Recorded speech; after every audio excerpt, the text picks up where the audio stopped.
생성형 AI에 대해서 이해해 주셔야 되는 것이요. 우리가 인공지능이라고 말을 하는데 마치 이제 이 인공지능이 정말 인간과 비슷한 두뇌 활동을 할 수 있고 인간처럼 사고할 수 있고 무언가를 할 수 있다고 생각하실 수 있는데 많은 경우에는 미디어를 통해서 보여지는 이미지가 또 그렇기도 한데 사실은 고도의 어떤 통계학이라고 보시면 됩니다. 문장의 앞부분에서 이어지는 단어가 어떤 단어가 붙을 때에 이용자가 만족하는가를 통계적으로 예측하는 거죠. 지금 과거의 수많은 빅데이터들을 가지고 아마 수십 수백만 건의 텍스트 데이터들이 있으니까요. 오늘 식당에 가서 밥을 점심을 저녁을 이런 것들 뒤에 잇따른 키워드들이 어떤 것이 가장 적합할 것인지를 통계적으로 예측하는 것이 생성형 AI이고요. 이전에도 알파고와 이세돌의 대결에서도 사실 그 저 먼 편에는 그 알파고를 개발한 딥마인드 팀이 여러 직원들이 모여서 그 스크린을 같이 보고 있거든요. 그들이 보는 스크린에 나오는 화면이 이런 화면이었습니다. 어떤 포석을 둘 때에 승률이 가장 높아지는가, 여러 가지의 경우의 수들 중에 가장 승률이 높은 것을 집어서 그럼 가장 승률이 높은 곳에다가 포석하는 것이 알파고의 그 방식이라면 생성형 AI 역시 마찬가지로 어떤 단어가 이어질 때에 가장 적절한가, 유용하게 사용될 수 있는가를 예측하는 것이죠. 이 AI가 가장 잘하는 것이 무언가를 더하고 부풀리고 아이디어를 계속 확장하는 일에 가장 특화되어 있다고 보시면 됩니다. 반대로 말하면 그 씨앗이 되는 그 뼈대가 되는 무언가는 사람이 결국에는 던져줘야 된다는 거죠. 수많은 경우의 수들 다 부풀려서 보고 모든 경우의 수를 확장한 다음에 각각의 경우의 수에서 승률을 예측하는 것처럼 AI에서도 각각의 키워드에서 우리가 이용자에게 유용성을 예측하는 것, 이런 특성이 있고요. AI는 이용자가 이용하기 나름이라고 보시면 됩니다. 막연하게 질문하면 그냥 막연하게 알려줍니다. AI에 대해서 말 그대로 정말 AI에 대해서 알려줘 라고만 물어보시면 AI는 언제 개발되었고 내가 원하는 것은 그것이 아닐지라도 일단 내가 질문한 것에 따라서 답을 하겠죠. 내가 만약에 AI가 활용하는 기술이 무엇인지 알려줘라고 하면 훨씬 더 구체적이고 좁혀 들어가겠죠. 뭐 당연한 거겠지만 GPT나 오픈 AI사의 챗 GPT를 가장 유명하고 가장 많이들 사용하실 텐데 그걸 사용하실 때에 제일 많이 보이는 그 사용 행태가 뭐뭐를 찾아줘, 뭐뭐를 알려줘, 그냥 굉장히 짧습니다. 뭐뭐에 대해서 찾아줘. 사실은 굳이 AI에서 하실 필요는 없는 질문이죠. 구글에서는 훨씬 더 많이 보실 수 있고 그래도 AI의 그 정수를 정말 활용하려면 질문이 이렇게 짧아서는 안 됩니다. 좀 더 길고 세세하고 복잡하고 무언가를 지시하시는 것이 와 이런 것도 해준단 말이야? 라는 그런 감탄을 느끼실 수 있을 겁니다. 최대한 질문을 길게 해라. 한 가지 그리고 또 조심하셔야 할 것이 AI는 아까 말씀드린 것처럼 키워드와 키워드 사이의 관계 확률을 계산해서 그 키워드를 알려주는 거거든요. 진실인지 여부는 얘는 몰라요. 이 키워드 나는 아침에 밥을 먹었다 할 때 밥이 이어질 때가 가장 문장으로서의 유용성이 있구나 라고 하면은 그냥 그걸 만들어낼 뿐인 거지 그것이 진짜인지 내가 정말 아침에 밥을 먹었는지 진위 여부에 대해서는 판단할 수 없는 게 이제 오늘날 AI이고요. 물론 이제 그 안에서도 저희가 이제 좀 이따 소개드릴 저희 서비스나 특정한 서비스들은 가짜를 진짜처럼 제시하는 환각 현상을 최소화하는 기술적인 그 진화도 있습니다. 근데 기본적으로는 AI는 그럴싸한 답도 만들 수 있다. 그냥 거짓말도 할 수 있다. 태풍과 방파제 이론에 대해서 알려줘. 왜냐면 제가 재난관리 분야에서 아는 이론이 없거든요. 거짓말로 그냥 해봤어요. GPT한테 재난안전 분야의 대표적 이론인 태풍과 방파제 모형 구체적인 내용을 처음 제안한 학자를 소개해봐 라고 얘기했더니 상당히 구체적으로 알려주죠. 태풍과 방파제라는 모형이 있나요? 저는 못 찾았습니다.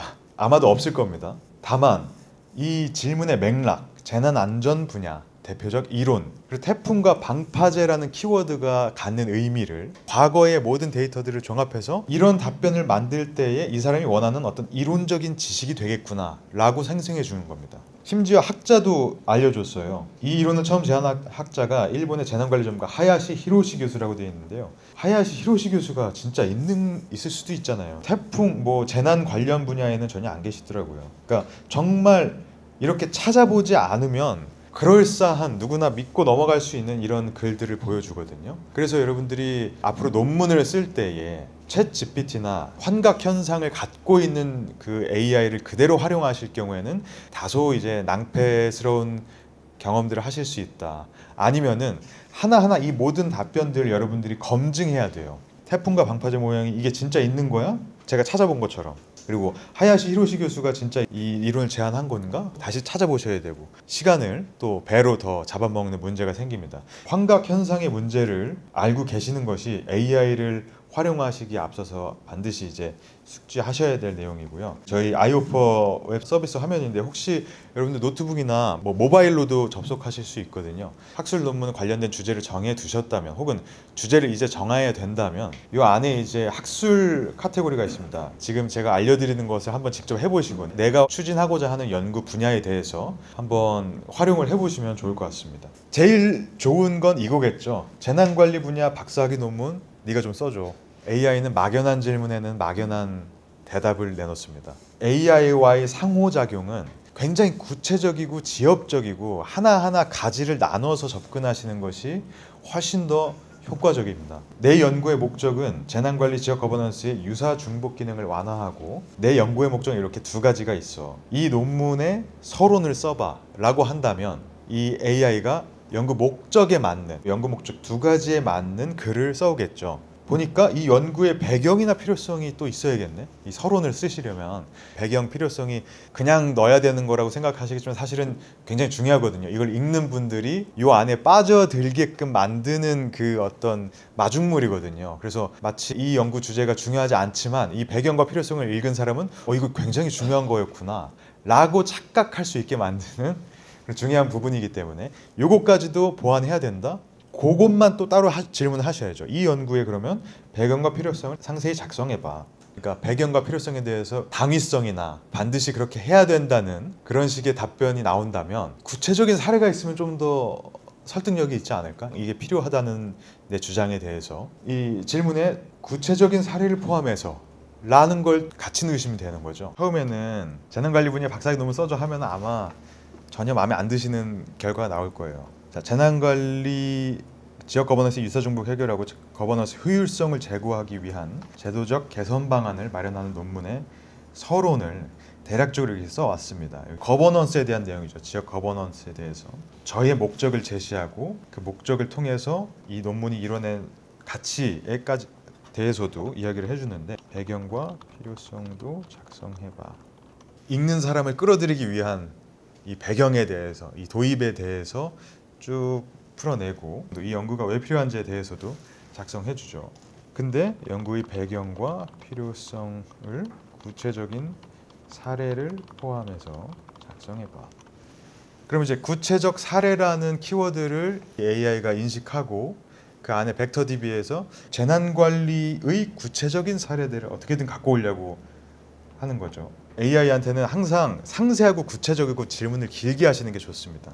과거의 어떤 사례를 가지고 넣어주는 건데 구체적인 사례라는 말도 상당히 추상적입니다. 왜 추상적인지 아시겠죠? 축약해버리니까 이제 내가 원하는 사례가 아닐 수 있죠. 그러면 이제 내가 원하는 사례의 맥락, 기간을 정하셔도 되고 해양, 자연재해, 사회재난, 모든 재난의 유형을 구체화시켜서 입력하시면 그에 따른 답변을 내놓게 됩니다. 그래서 AI 활용하실 때에는 무조건 나누고 구구절절 설명하고 맥락을 제시해라 라는 것이 중요하고요. 논문의 구조를 한번 보실까요? 논문의 전체 구조를 굉장히 축약해 보면 이렇게 크게 4개 정도로 나눌 수 있죠. 크게 나누자면 서론, 그리고 선행 문헌들의 검토, 이론을 포함해서, 그리고 이제 본격적으로 내가 연구를 설계해서 분석을 실시하고 분석 결과를 리포트하는 것이 있겠고, 그 다음에 이제 그 모든 것들을 종합해서 결론을 제시하는 거죠. 결론에서는 내가 이론적인 분야에서 어떤 기여를 했는지, 이 연구가, 그리고 정책적인 실무적인 분야에서는 어떤 기여를 했는지, 그리고 함의들, 뭐 쟁점, 그리고 후속 연구는 어떻게 할 것인지까지도 다 포함돼서 이 결론에 제시를 할 겁니다. 그런데 제가 공통적으로 커리어와 학업을 같이 병행하는 분들을 보면 이 연구 설계 파트에 대해서는 자신의 어떤 강점이 있으세요. 이를테면 국회나 지방의회에 계신 분들이 저희 동기 중에 있다면 그분들은 자료는 내가 무조건 다 가질 수 있어. 그러니까 자료 요구를 하잖아요, 그분들은. 그러니까 어느 분야든 나는 내 연구 주제에 해당되는 아주 그 숨겨진 자료, 공개되지 않은 그 데이터들을 내가 확보할 수 있어 라는 게 있고, 소방방재청에 계신 분들 같은 경우에는 소방에 관련된 내부의 자료들, 하다못해 소방관들의 상호작용을 인터뷰를 통해서 구축한 분들도 계세요. 왜냐면 내가 그 안에 있으니까 그들에게 뭔가 인터뷰를 요청하기 쉽잖아요. 그러니까 자기가 지금 있는 그 분야에 한해서는 그쪽의 데이터나 연구의 그 재료들을 취득하기가 굉장히 유용하신 걸로 알고 있습니다. 그래서 연구 설계는 내가 데이터를 어떻게 수집할 것이고 이거를 양적으로 통계적으로 접근할지 아니면 질적으로 접근을 할지 인터뷰, 사례 조사를 할지 그것들은 이미 여러분들이 이 논문을 디벨롭하는 과정에서 아마 정하실 수 있을 거예요. 그러면 뒤에 따라오는 결론 부분도 사실은 연구 설계와 굉장히 연관성이 높거든요. 내가 연구 설계를 어떻게 했고 그 연구 결과가 어떤지에 따라서 이론적 함이나 정책적 함이 물론 앞에 문헌 검토에서도 같이 연계가 되어야 합니다. 결론은 이 네 가지가 모두 다 연계되어 있다는 건 알고 계시잖아요. 결론에서 이 모든 것들을 다 포함해서 이야기를 할 수 있어야 되는 것이기 때문에 그럼에도 연구 설계와 결론은 연구자분들께서 가장 자신 있는 분야예요. 내가 가장 잘 다룰 수 있는 분야. 그런데 제일 귀찮은 게 이제 연구 설계까지 가기 위한 전제 조건들이 있습니다. 이 연구, 이 분석을 왜 해야 되나? 이거 왜 하는데? 네가 그래서 구체적으로 뭘 알고 싶니? 연구 질문이 되겠죠. 혹은 연구 가설로 나중에 도출되겠죠. 이걸 왜 해야 되는지는 연구의 필요성, 연구의 목적이 될 거고 우리는 뭘 알고 있지? 그래서 인간이 지금까지 알고 있는 게 뭐지? 문헌 검토죠. 이론들이 지금까지 알려진 것 그리고 우리가 지금 알지 못하는 것 그 사이의 격차를 여러분들이 논문에서 지적하셔야 되고 그 격차를 내가 메꾸겠다고 하시는 것이 박사학위 논문이 될 겁니다. 서론과 문헌 검토 이 앞에 단계를 이제 채우실 때에 이 AI를 활용하시는 것이 가장 유용하실 것이다 라는 부분 말씀드리고 싶고요. 왜 그러냐면 그 앞에 단계는 내가 한 게 아니기 때문에 다른 누군가가 한 것 그리고 그 연구 갖는 배경과 목적들 사회 환경 외부적인 환경들에 대해서 여러분들이 읽고 취한 다음에 내가 소화해서 글로 써내려가야 되는 거거든요. 그래서 연구 설계에 있는 분석이나 분석 방법에 해당되는 거랑은 조금 맥이 다른 활동입니다. 연구 주제도 아직 못 잡으신 분들 같은 경우에는 제가 힌트를 드리자면 대략적으로 저희는 재난 관리잖아요. 혹시 재난 관리가 아니라 다른 키워드에 관심이 있으시면 다른 키워드를 분야명으로 넣으셔도 됩니다. 재난 관리가 아니라 인력 양성에 더 관심이 있으실 수도 있죠. 그쪽을 분야명으로 해서 지시사항을 구체적으로 전달하시면 유용한 답변을 얻으실 수 있습니다. 재난 관리에서 지금까지 이루어진 연구들 토대로 부족한 지식을 찾고 이에 대한 연구 주제를 제안해봐 라는 말은 선행 연구를 통해서 알려진 지식들과 그걸 제외한 아직 알려지지 않은 지식들 이를테면 선행 연구들이 연구의 한계라고 지적한 부분들 아니면 후속 연구가 필요성을 제안한 부분들 왜냐면 우리가 이미 이루어진 연구를 또다시 하실 필요는 없잖아요. 제가 이제 논문 심사할 때 가장 많이 봤던 것들이 논문 이미 이거 있던 거 아니야? 본인이 이미 인용을 했어요. 그것들이 이미 인용해서 선행 연구 제시한 다음에 자기 연구에서 또 한 번 검증하는 거예요. 똑같은 변수를 또 사용해서 물론 그것만 하진 않겠지만 결론에서 이제 외부 변수들이 유효했다, 주거 만족도를 결정했다 라고 해버리니까 이거는 선행 연구들에서 이미 밝혀진 것 아닌가? 이미 불과 2년 전에 그리고 그 연구도 최초의 연구가 아니고 그 전에도 이미 똑같은 변수가 활용됐고 또다시 사용한다는 것은 그 연구로서의 가치가 없지 않을까라는 문제로서 통과가 어렵다는 적을 했던 적이 많았거든요. 그래서 여러분께서도 연구 주제를 고르실 때에 이미 많은 사람들이 했던 분야를 똑같이 답습하는 것은 아마도 이제 지향하고 싶으시겠죠, 여러분께서도. 그래서 이런 질문을 해보는 게 유용할 겁니다. 부족한 지식, 부족한 부분이 뭔지를 찾고 그쪽에서의 연구 주제를 만들어 봐. 그리고 논문의 목차도 만들어 달라고 할 수 있어요. 재난관리 분야에서 거버넌스 말고 대응 체계 고도화에 관한 학위 논문을 작성할 거야.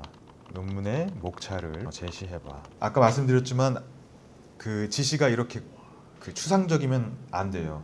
좀 더 구체적으로 여러분들이 원하시는 논문의 목적, 배경, 그리고 필요성 그리고 내가 뭐 방법론까지도 제시하면 더 좋겠죠.